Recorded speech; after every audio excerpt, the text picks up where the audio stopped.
un poco con perspectiva sobre el tema de la guerra de Ucrania. Yo. Bueno, hasta hoy te vas a remontar. Hasta hoy No, perspectiva futura. No, la cuestión es así, tres grandes temas, Ucrania, Europa y el orden mundial. Hay alguna silla por aquí, Hacia adelante. Análisis prospectivos hacia el futuro.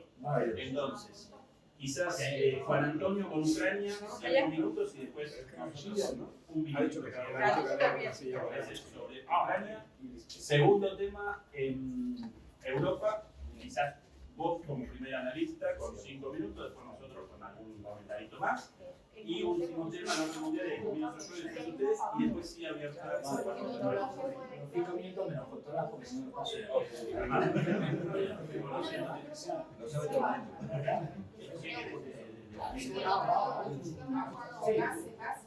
Entonces, Juan Antonio. Vale, pues, a ver, voy a intentar hablar de 5 minutos como podemos hacer. Imagino que más o menos un poco todos estáis al corriente de cuál es la situación sobre el teatro de operaciones militares. Ahora mismo el ritmo de avance de las tropas rusas en Ucrania es de unos entre 30, 40 y a veces días de 50 kilómetros cuadrados. Esto se coge una calculadora y entonces se pueden imaginar claramente que estamos hablando entre 1.300 y 1.500 kilómetros cuadrados al mes. Solo si se mantuviera el ritmo, no digo que se acelere, simplemente cuando se mantuviera el ritmo estaríamos hablando prácticamente de 12.000 kilómetros cuadrados más a final de año.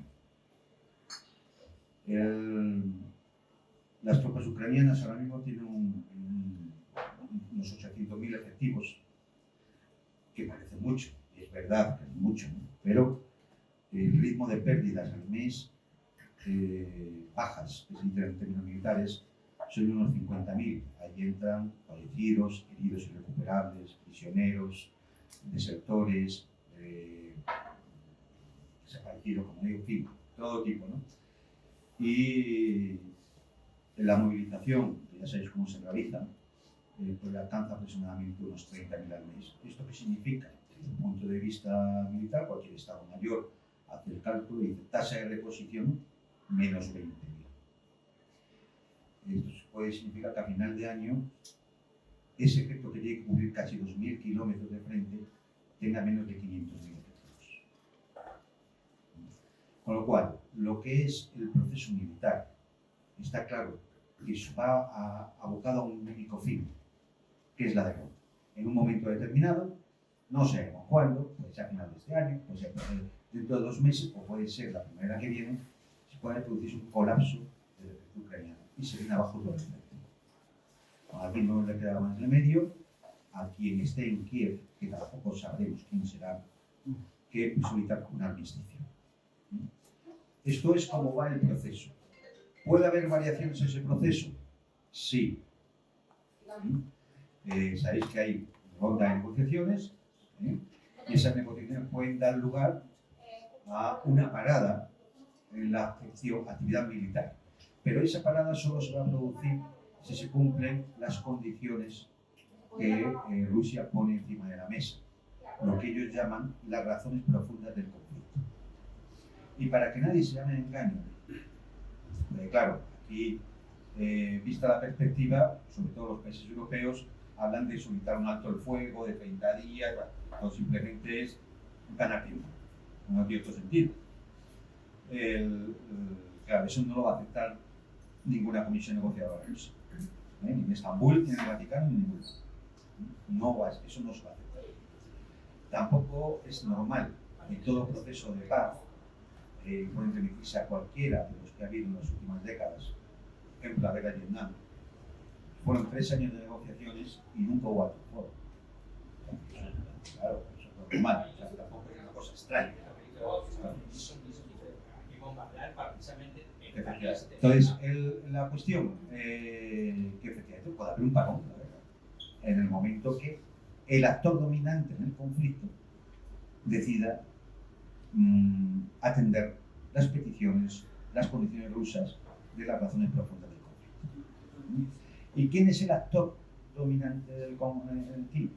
Pues el que ha sido fundamental porque está en el origen del conflicto, son los Estados Unidos.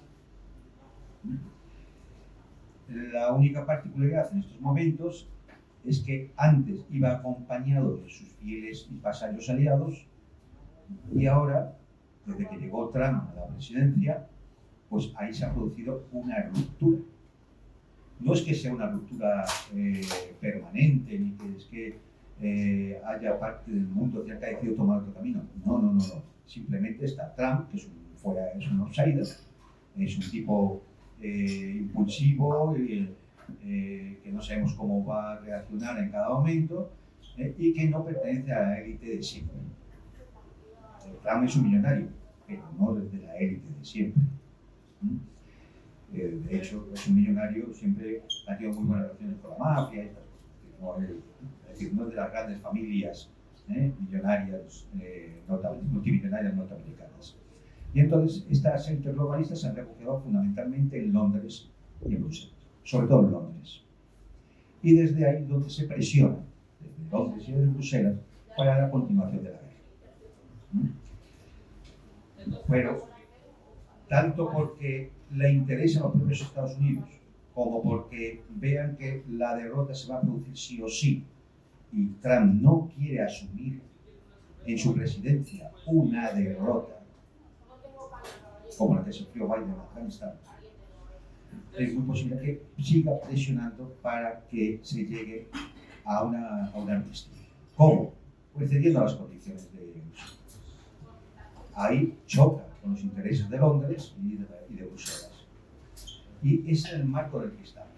¿Por dónde puede salir? No lo sé, dependerá de la influencia que los neocons tienen sobre Trump, Marco Rubio, Scott Bessent, el general Keith Kellogg, que quieren continuar la guerra, y aquellos que no, que quieren parar esto.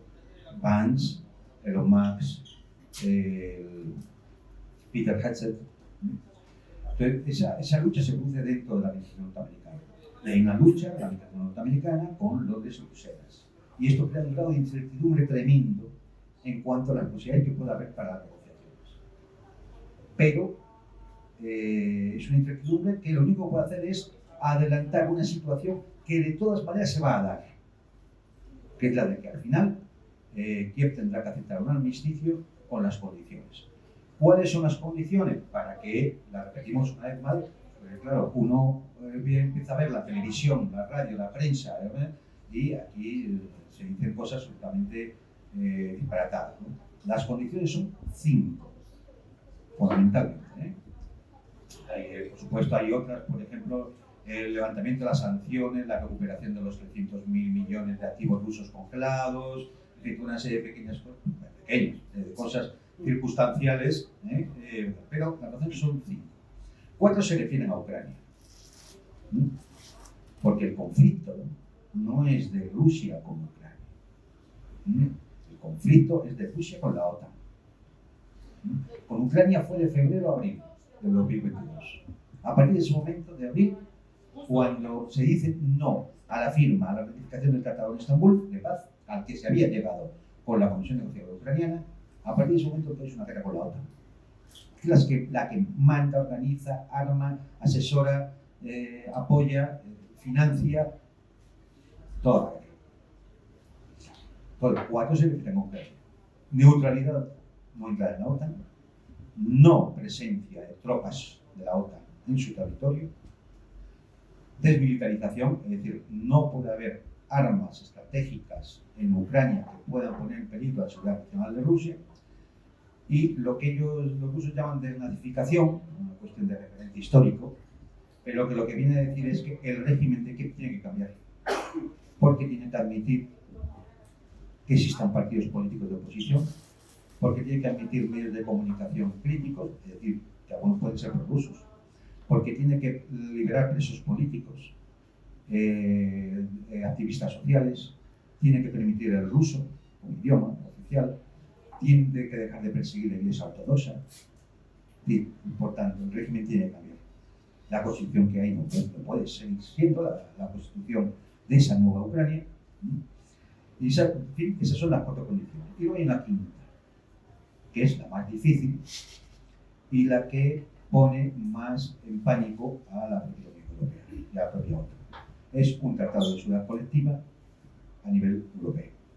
Es decir, la vuelta a los tratados de limitación de armas de alcance medio, de armas estratégicas, de armas convencionales, tratado de cielos abiertos, alejamiento de todo lo que sean armas ofensivas y estratégicas a más allá de la frontera del año 97.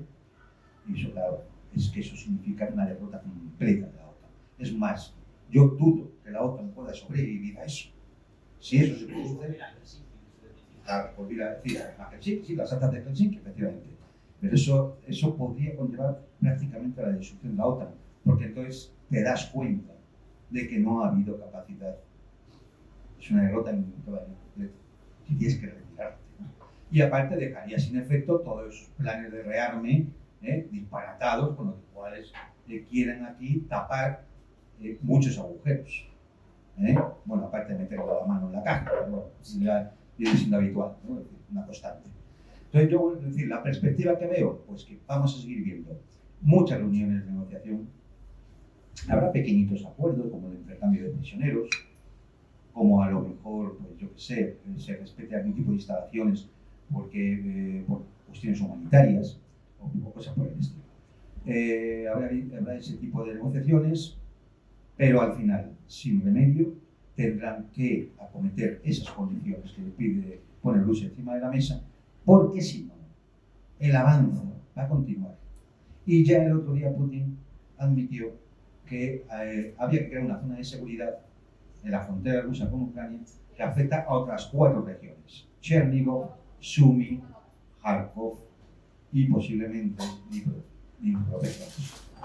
Claro, solo quedarían ya Nikolai y Odessa y ya tienes cubierto todo. Así que eso es un poco como lo veo. Clarísimo. Juan Antonio, Fernando, cortito, oxígeno. Cortito, dos palabritas sobre la base del análisis de Juan Antonio. Vale, no palabritas. Porque tampoco un poquito más. Vale.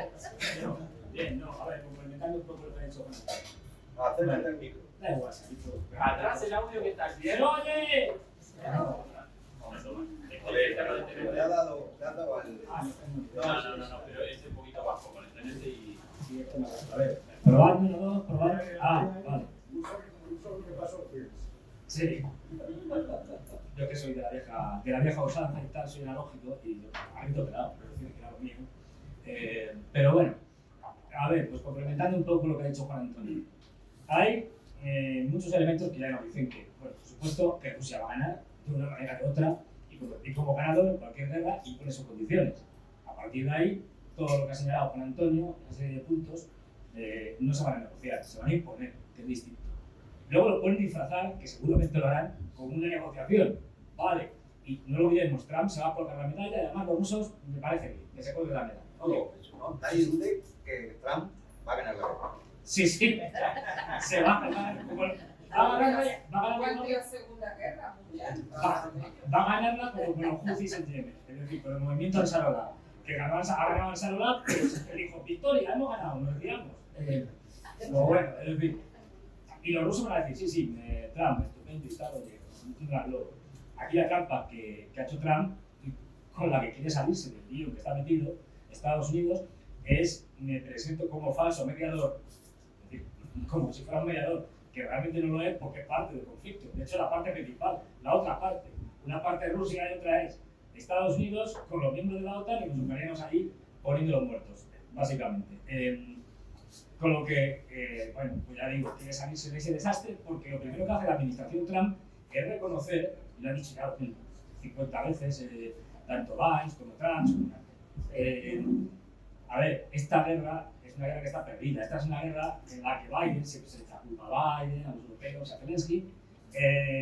Esta es una guerra que nunca debería comenzar porque es una guerra que no se podía ganar. Es una guerra que no se puede ganar, es una guerra que se pierde. Está claro. Claro, entonces, él sabe que esto ya no tiene solución. Una aclaración. Sí. Cuando Fernando dice que es una guerra que no se podía ganar, es que no hay ninguna doctrina militar que diga cómo se puede ganar una guerra contra una potencia nuclear. Y más cuando es la primera potencia nuclear. Porque en el momento que efectivamente Rusia se viera en la posición de una derrota total, le da el botón. Claro, tiran las armas nucleares. Y más desde que tiene armas como Resnik, que es un arma cinética, es fundamentalmente un arma cinética que lo que hace ya ni siquiera hay que recurrir a armas nucleares. Lo tira sobre un objetivo determinado y que solamente con la velocidad de aceleración hipersónica de una bala que suele ser de hidrógeno, mareada con cosas y tal, pues a la velocidad que lleva, pues imaginaros que puede ir a Mach 10 veces la velocidad del sonido, pues solamente por la energía cinética acumulada cuando impacta contra algo, es como una mini bomba nuclear. Es decir, con lo cual, ahora mismo la capacidad militar rusa está por encima de cualquiera conocido por el propio general en jefe de las Fuerzas Armadas de la OTAN en Europa, el general Cavoli, diciendo: no, estos ahora mismo están por encima de nosotros. Porque otras cosas tienen una experiencia de combate que los norteamericanos no tienen. Y no digamos el resto. La cuestión es por el ánimo. Lo de Trump, para no desviar. Me presento como falso mediador, es decir, como si fuera un mediador neutral. Oye, mira, que yo quiero, soy nuevo, con la administración y tal, esto es culpa de Biden, que era un pirado, los demócratas, que son unos chiflados, estos europeos, tal, no sé qué. Y luego soy vale, aceptamos este papel de falso negociador y te vamos a brindar una salida honrosa al desastre.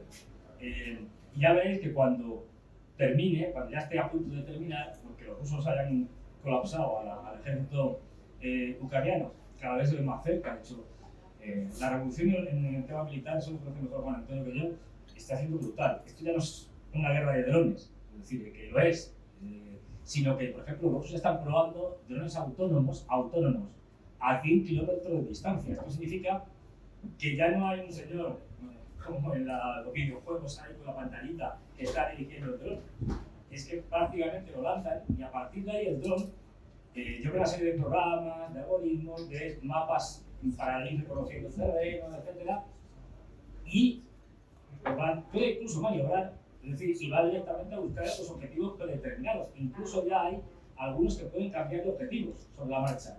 Pero esto sin que el operador, que está en donde sea, en 20 kilómetros del frente o en cualquier lado, haga nada. Y con el agravante de que tampoco puede usar la guerra electrónica, en este caso, a la porra, porque es algo que vaya predirigido y no hay contacto entre el operador y el dron, y tampoco, por ejemplo, la señal de GPS da igual, porque no se guía por señal de GPS. Vale, voy terminando. Bueno, con esto lo que quiero decir es que Trump al final se va a coger la victoria, quiere salirse de este lío. La principal guerra que tiene Trump no es ni en Ucrania ni con los chinos, no, es interna, es en Estados Unidos, y ahí están a torta limpia. Y señalar, por último, que por ejemplo, es verdad que lo hace de manera interesada por todas estas cosas, pero el general Zelensky, es decir, que era anterior jefe del Estado Mayor del ejército ucraniano, Sirsky, bueno, pues el anterior, que como rivalizaba con Zelensky, lo mandó de embajador a Ucrania, lo destituyó y lo mandó de embajador a Ucrania, a Londres, pues ya ha dicho en una conferencia diciendo, bueno, esto de que dicen de la frontera, volver a las fronteras de 1991, esto es una chifladura, incluso volver a las fronteras de 2022 es una chifladura, aquí hay que aceptar los términos de enemigos.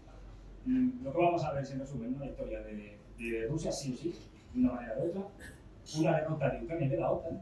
La OTAN, y cuando dicen los rusos que tenemos que construir un nuevo sistema de seguridad europeo en el cual se base que no se puede construir la seguridad de uno en detrimento de la seguridad de otro, eso significa que la OTAN.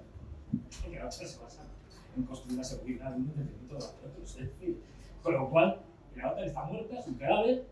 Y ahora, de hecho, lo que estamos viendo es que la Unión Europea se está otanizando, en el sentido de que se está asumiendo papeles militares para los que no estaba concebida, porque están viendo que los norteamericanos se están viendo, porque tienen otras prioridades. Y ya me callo.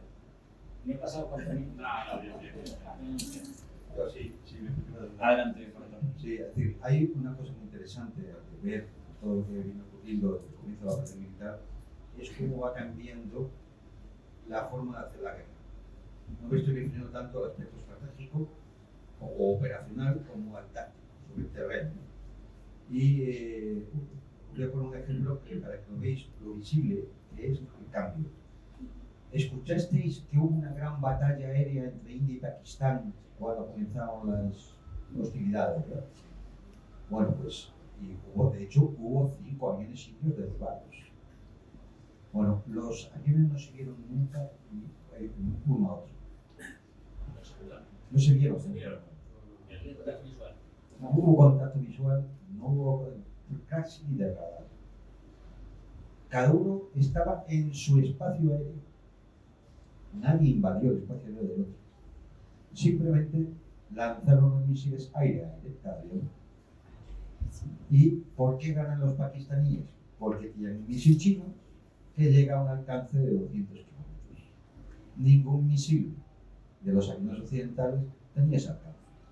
Por lo tanto, ellos pudieron impactar en los aviones indios y ninguno de los misiles de los aviones indios pudieron impactar en los aviones pakistaníes. Bien, pues para que hagáis una idea, esa versión del misil chino que tienen los pakistaníes es la versión de exportación, alcance de 200 kilómetros. La versión buena que tienen los chinos y que Rusia acaba de sacar a su hueso, tiene un alcance de 400 kilómetros. Es decir, el avión despega, va hacia el objetivo y a 400 kilómetros, es decir, 320 kilómetros más allá del alcance del misil occidental, le va a impactar el cohete que lanza el avión ruso fuera de China. Es decir, cómo ha cambiado toda la táctica militar. Es decir, estos combates aéreos que vimos de la Segunda Guerra Mundial, eso posiblemente ya no lo veamos. Y estamos viendo una pequeña cosa que ha salido en muchos sitios de internet y tal, y que lo van a hacer ya oficial, porque ya es oficial, pero lo van a presentar y van a quitar en cadena de producción en China, es los Portaaviones de drones aéreos. Es decir, es un dron que aparte es un dron enorme, un dron más o menos de tamaño, norteamericano, que ataque, que lleva sus misiles, está no sé qué, y los laterales lleva en un lado 50 drones y en otro lado 50 drones. Y salen todos. Los sale todos y los entregan. Pues esto ya los chinos lo van a estar presentando ya y en junio lo empiezan ya a producir. Bueno, mi pequeña intervención, completamente de acuerdo con ambos en el análisis. La guerra en Ucrania, no de Ucrania, sino en Ucrania, parece encaminada hacia una capitulación absoluta de Ucrania, pero a partir de ahí comienza la disputa en cuanto al conflicto de fondo. Y sobre eso, el conflicto de fondo, básicamente las esferas de influencia entre Estados Unidos y Rusia, el esquema de seguridad euroasiático y demás. Y sobre eso quería establecer una diferenciación entre dos cuestiones fundamentales. Por un lado, ¿qué quiere Trump? Y por otro lado, ¿qué quiere Estados Unidos? ¿Sí? Porque efectivamente Trump, como un outsider, quiere la salida del conflicto para el redireccionamiento de la política hacia China. Trump, en algunas cuestiones no muy lúcido, por lo menos no muy versado, no, lúcido, él siempre lúcido, pero no muy versado en la geopolítica, pero sí con algunas percepciones acertadas respecto a los adversarios de Estados Unidos, los enemigos estratégicos en este momento. Y él determinó con razón, Rusia, acá no aparece como el principal enemigo, sino China, entonces lo importante para mi gobierno, la salida de ese conflicto y el redireccionamiento hacia China. Pero eso no connota necesariamente la salida de Estados Unidos y sus tendencias estructurales, sistémicas, hacia la continuidad de las guerras, en dos sentidos. Por un lado, por el complejo militar industrial, ¿sí? Una derrota para Estados Unidos no genera necesariamente el final de un conflicto o el deseo de abandonar una guerra, porque ahí no aparece la lógica de las guerras ganadas para Estados Unidos, aparece la lógica de la continuidad de la guerra, del negocio. Y por otro lado, la política imperial de Estados Unidos de toda la vida de continuidad de el enfrentamiento contra sus adversarios, aún si no los más importantes, ahora China, pero en ese sentido, según esa lógica, Estados Unidos, más que querer no Trump, Estados Unidos como poder imperial, más que querer el fin de la guerra, quiere su salida, y la delegación del conflicto sobre los hombros de Europa para machacar y machacar contra Rusia, redireccionar hacia China y quizás en el futuro recomenzar el conflicto desde otro lugar. ¿Sí? Ahora no puede los dos conflictos a la vez. Entonces, un colapso militar de Ucrania y la salida del gobierno de Trump del conflicto podrían no determinar la resolución de las causas de fondo. ¿Sí? Sobre Trump, esto sobre Estados Unidos, es decir, más estructuralmente, ahora sobre Trump. Trump sí quiere la salida del conflicto, pero no la quiere por pacifista, por los 5.000 soldados. Todos los días es una cifra distinta. Mueren 5.000 soldados en este conflicto. Y mientras tanto despachan bombas para... Sí, mientras tanto despachan bombas de 2.000 libras a Israel para el bombardeo de niños, ¿no? Él quiere una situación en la cual no aparece, no recuerdo quién lo presentaba, no aparece una imagen de derrota como la salida de Afganistán. Quiere el redireccionamiento contra China, pero por sobre todas las cosas quiere generar una política sostenible en el sentido de que una parte del electorado estadounidense lo acompaña como lo acompañó en las elecciones y aparentemente todavía lo acompaña hasta ahora. ¿Sí? Pero la situación interna parece muy difícil, muy comprometida para Trump, más aún considerando que que ya comenzó una recesión afectando a Estados Unidos, que su política de generar hechos mediáticos todo el tiempo, sí, en este momento parece efectiva contra los demócratas desaparecieron, pero en el momento en el cual la retórica de Trump de noticia, ganamos acá, ganamos allá, 3 trillones, si no recuerdo mal, 3 trillones de inversión en Medio Oriente, bueno, un montón de tonterías sin ninguna comprobación, esto no habría sucedido conmigo en el gobierno. Bueno, en algún momento eso va a generar un efecto menor en el electorado estadounidense, van a recomenzar los ataques no solamente de los demócratas, sino del Estado profundo, incluido el Poder Judicial. Los medios, los grandes medios, no lo quieren en absoluto. Entonces, esa es la situación de él. Y en ese contexto él quiere la salida de la guerra para aparecer en una buena situación frente a ese contexto interno. Porque la guerra está direccionada hacia la derrota. Es el objetivo de Trump y esas las razones. ¿Sí?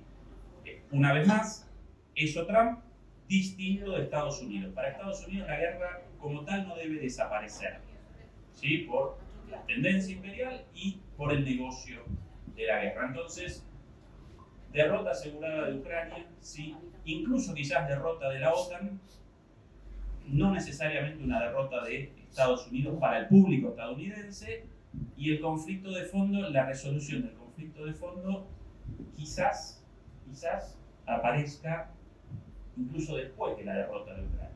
Sí.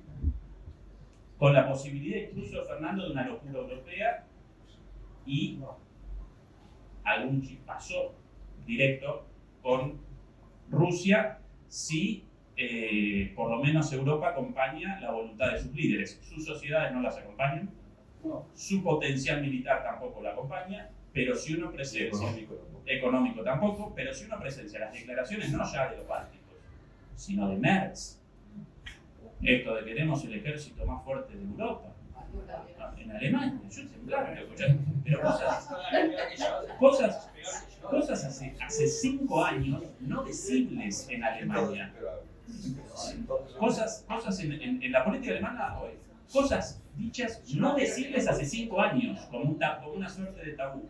¿Sí? Con esto, desde el comienzo en el 2022 de esta llamada Zeitwende, ¿no? El cambio de era. Hasta entonces, para Alemania, seguro que ellos lo caracterizaban de esta manera. No podemos generar una Alemania, una Europa segura, sin Rusia y menos aún contra Rusia. Desde el Zeitwende, el cambio de era, lo llaman ellos, a todo o nada.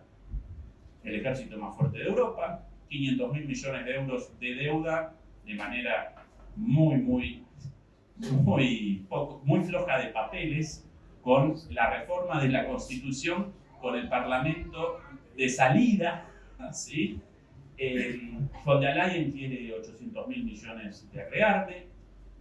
Eso para mí genera temor. Ayer deliberamos sobre esto. Yo acompaño el análisis de Fernando de que no puede Europa, la sociedad tampoco la acompaña, pero solamente el hecho de la formulación de estas cosas debería generar temor, ¿sí? Entonces, esa también una posibilidad, ojalá que no, de delegación del conflicto y de participación europea. ¿Redondear su voz, Juan Antonio? Bueno, y yo creo que para dar un salto más a los temas que señalabas. Es verdad que aquí tenemos, por un lado, Estados Unidos, es decir, su estado profundo, que es que quiere mantener la dinámica imperialista de expansión, de control económico global, porque eso vive, ¿no? Y lo que quiera Trump. Al final, mira, Trump es un tema coyuntural. Pase lo que pase, Trump va a ganar la guerra. Va a llegar a Marte. Y va a volver a estrenar lo que el viento se llevó. O sea, da igual. Eso está. Yo siempre, no dan caso nunca a lo que dice Trump. Miren los hechos. Porque lo que él dice, primero es lo que se le ocurre en el día. Porque él hace los tweets. Hay que ser el único gobernante del mundo que hace los tweets. Él los hace. Y además es imprevisible, es un hombre que genera mucha incertidumbre. Es como es. Trump es como es. Con lo cual, vamos realmente, que yo creo que es lo más importante, a cuál es el proceso que lleva el poder global norteamericano como gran potencia unipolar que ha habido desde el colapso de la Unión Soviética, y ver cómo puede evolucionar eso a futuro. El poder norteamericano se basa fundamentalmente, antes lo comentaba, en tres patas. Lo he comentado muchas veces, seguramente me lo habéis oído. El poder militar, pero el poder militar ya está mucho más debilitado de como era en los años 90. Yo sé que Trump dice que los misiles hipersónicos rusos es que se lo han robado al equipo de Obama. Lo que nadie explica es cómo siguen sin tenerlos ellos y los tienen los rusos. Pero bueno, es decir, no había copias, eran los únicos planes y no había copias, ¿no? Entonces, bueno, eso es Trump. Por eso digo que a Trump hay que entenderle cómo es, ¿no? Entonces, bueno, es decir, lo que sí es real, verdad, y es objetivo, es que el poder militar no puede remitirse, por ejemplo, a las escenas de Kabul, o al resultado de los conflictos que ha habido en los últimos tiempos, lo que pasó finalmente en Libia, o en Irak, o en Afganistán, y el poder militar ha ido disminuyendo. De hecho, él quería reducir el presupuesto de defensa y no podía. El poder, la siguiente pata de ese poder es el dólar. Y el dólar es un grandísimo poder, porque es el que le permite financiar la monstruosa deuda que tienen los Estados Unidos, que en cualquier otra economía habría pegado un reventón y no tendrían ahora mismo ni para pagar los perritos calientes. Es decir, está la realidad. Pero tienen el dólar. Y el dólar permite, como sigue manteniendo una posición privilegiada en las transacciones internacionales, sobre todo en la compra de energía, que hay que pagarla en dólares. Eso hace que mucha gente, pues muchos países, tengan reservas en dólares y además compren también deuda norteamericana por su tipo de interés, una forma de rentabilizar, bonos del tesoro, que también están en dólares. Pero, vale, y sigue siendo muy potente, sigue siendo casi el 80% de las transacciones comerciales del mundo se siguen haciendo en dólares. Pero si observamos una cosa, que desde hace 2 décadas va poco a poco disminuyendo. Es una curva descendente. Alguien podría decir, hombre, ¿y por qué los BRICS no cortan ya de raíz y se unen al dólar? Pues porque no pueden, porque no van a ser tan imbéciles de provocar esa crisis del dólar cuando ellos tienen parte de sus reservas en dólares y parte de la deuda del Tesoro norteamericano en dólares. Es decir, tienen que ir dándole salida poco a poco. Poco a poco. China era el país que más deuda norteamericana tenía. Ahora ya es Japón. Porque China ha ido vendiendo poco a poco. Claro, y otros países van a ir vendiendo poco a poco. No de golpe, para no perder. Claro, es que si no, si tú tumbas en dólares y tienes reservas en dólares, pues nada, dedícalo a empapelar las paredes. Lo cual tienen que soltárselo poco a poco. Es decir, el poder del dólar también es descendente. No sabemos cuánto tiempo será. Los BRICS tienen ya preparado una moneda de sustitución, pero no pueden ir a la velocidad que le gustaría, por ejemplo, a Rusia, que como ya no tiene reservas en dólares, pues claro, tira para adelante. Pero, lógicamente, los otros países dicen, espera, porque primero hay que quitarse encima todo esto. Entonces, bueno, pero su tendencia es descendente. Tiene una tercera parte de ese poder. Es el control del relato, el control de la información, el control de la educación, del adoctrinamiento a través de los medios de comunicación, a través de las plataformas digitales, de las plataformas tecnológicas en redes sociales, es decir, el ocio, la música, todo esto. Todo lo que, bueno, pues, nos acompaña en la vida diaria. Ese control sí que lo siguen teniendo. Y todavía es masivo, todavía es masivo. Pero ya le han visto las orejas al lobo. Y por eso han acudido a la censura. Han prohibido los canales rusos en Occidente, han prohibido canales iraníes en Occidente, es decir, van cortando. Ha aumentado la censura, leyes sobre desinformación que no son más que leyes de censura, leyes de protección de datos personales que muchas veces lo que esconden que tú no puedes investigar determinadas cosas, las puedes hacer pública para esconder la corrupción. Hay otra forma de censura, actas sobre el comportamiento de los medios digitales que en el fondo lo que conllevan es censura. Es decir, toda una serie de aparataje para seguir teniendo el control de la comunicación. ¿Por qué? Porque como digo, ya lo han visto las orejas al lobo. ¿Cuál?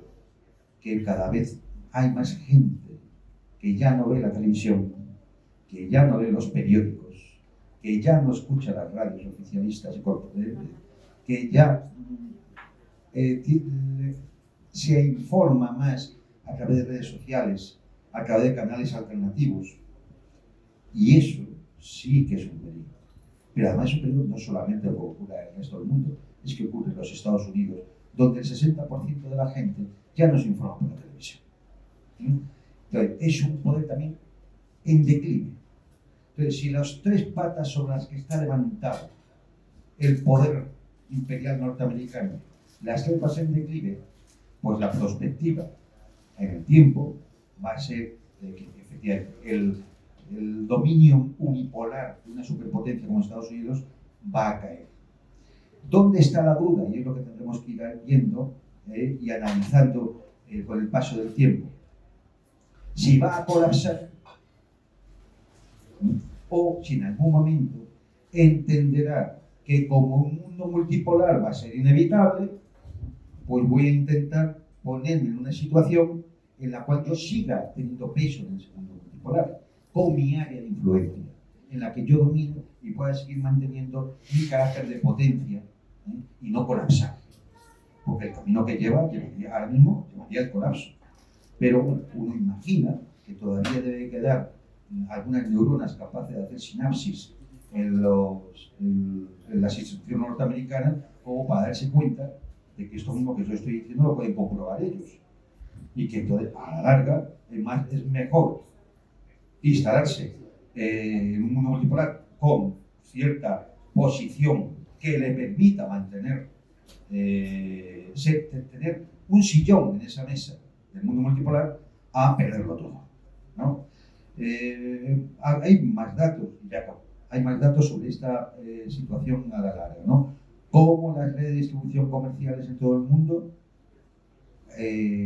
las ha ido perdiendo Estados Unidos, las ha ido ganando China, en todos los continentes. Y esto también nos indica algo, ¿no? O, bueno, pues como las propias élites globalistas occidentales acaban teniendo conflictos internos, que es lo que estamos viendo con la competencia entre Londres y Wall Street, el poder del Estado Popular Norteamericano, el que se instala en Londres con la monarquía británica al frente, esto no lo olviden nunca, y Bruselas como especie de no sé cómo llamarlo, un pozo de cochambre, como Bruselas como seres lacayunos que sigan lo que digan en Londres, ¿no? Entonces, la perspectiva de lo que puedo hacer ya a nivel global es esta.